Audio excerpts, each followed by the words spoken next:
unatakiwa vile. Mimi nataka nikienda dukani nione mbegu ya asili hii hapa.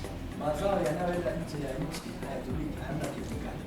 Sasa nilichokuwa nasema ni kwamba tunahitaji mashirika kama Rekoda kuprove na kuja na evidence ambayo inaonyesha kilimo ekolojia kinazalisha, kilimo ekolojia kina uwezo wa kulisha nchi.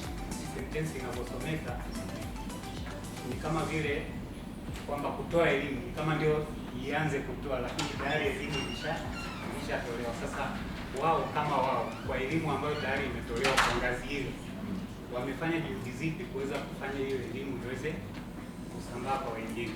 Tukaangalia kwamba kwa sababu mradi wa Rekoda umesambaa Tanzania nzima, bado kuna wakulima, kuna sehemu ambazo bado hazijafikiwa kupata elimu, ndio maana tumeenda mbele.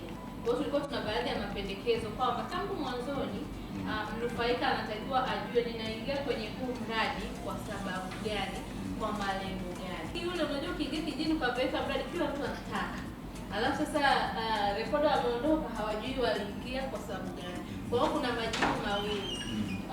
Rekoda recommendation yetu mojawapo ni kwenye aina ya utambulisho wa mradi, inatakiwa iwaandae kujua wanaingia kwenye mradi kwa malengo gani na waweze kujiandaa kukabiliana na maisha baada ya mradi, kwa sababu miradi ina muda. Kwa hiyo majibu ni mawili. Kuna ambao wataacha kwa sababu waliingia bila kuwa labda na malengo ya muda mrefu, na kuna ambao wataendelea, kwa mfano kama wawili au tulionao na wengine wengi. Kwamba tukiangalia kuna some goals ambazo zimekuwa stated lakini not hazijamiti zile hazijamiti zile criteria za kuwa goal.